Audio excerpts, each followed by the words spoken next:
Mot d'honneur est une série en costume de KPDP, un genre centré sur les histoires d'adeptes des arts martiaux dans la Chine ancienne. Elle suit l'histoire de Zhou Zishu, chef d'une élite des services secrets royaux qui abandonne son passé sanglant pour recommencer une nouvelle vie. Il rencontre Wen Crossing, un mystérieux maître des arts martiaux qui est en voyage pour venger la mort de ses parents. Enchevêtré par le destin, il se lance dans une aventure à la recherche d'un trésor légendaire qui donnera à son propriétaire un pouvoir ultime dans le monde des arts martiaux. Produit par la plateforme de streaming chinoise Youku, la série a fait ses débuts fin février. Elle est rapidement devenue un succès surprise, dominant les tendances des médias sociaux et obtenant une note de 8,6 sur Douban, le site web de notation en ligne populaire en Chine. Alors qu'est-ce qui en fait un si gros succès?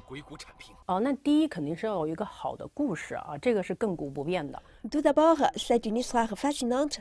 Deuxièmement, elle a des paramètres de personnages originaux.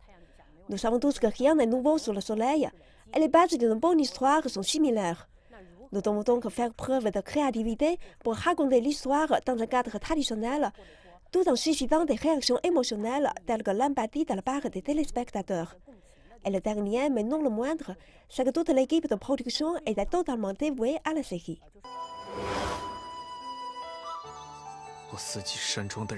Et sa popularité dépasse les frontières de la Chine. Depuis son lancement sur YouTube le 23 février, la série a été vue 80 millions de fois au total et a été traduite en 6 langues, anglais, espagnol, thaï, vietnamien, indonésien et arabe. Elle se classe au 6e rang des séries les plus discutées sur Tumblr depuis des semaines. Nous ne nous attendions pas à plaire à un public international au tout début, car les dialogues incluent de nombreux poèmes classiques chinois et d'un chinois ancien, qui ne sont pas faciles à comprendre pour un public étranger. Mais une bonne histoire brise les barrières de la langue. De plus, le spectacle est un délice visuel. Les costumes et les scènes sont tous magnifiquement conçus. Nous sommes très heureux de présenter les arts martiaux chinois et la culture chinoise à un public étranger de cette manière. Cette nouvelle série chinoise résonne auprès des téléspectateurs. Dans une histoire typique de Gap et d'épée, le protagoniste suit généralement un certain principe pour lutter contre l'injustice et éliminer les personnages oppressifs. Cependant, Mot d'honneur parle de la manière dont les héros se réconcilient avec eux-mêmes et se réconcilient avec le monde. Et c'est un sujet qui trouve un écho dans le monde d'aujourd'hui. 其实我挺喜欢这种叙事方式，这就是和以前我们看到的金庸、古龙的小说有不太一样的地方。我乃温大善人。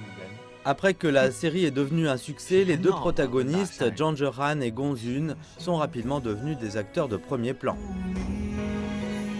意料之外的是呢，我是没想到能受到这么大的关注。通过这个角色，通过这部戏。 让更多的人认识到了我，这就是很开心的一件事情。 Ces dernières années, de plus en plus de séries télévisées chinoises attirent des téléspectateurs étrangers. Un autre exemple est le drame romantique historique L'épée et le brocart. L'émission a également été diffusée en Thaïlande et au Japon avec succès. Ces séries télévisées servent de pont aux téléspectateurs étrangers pour mieux comprendre la Chine et sa culture.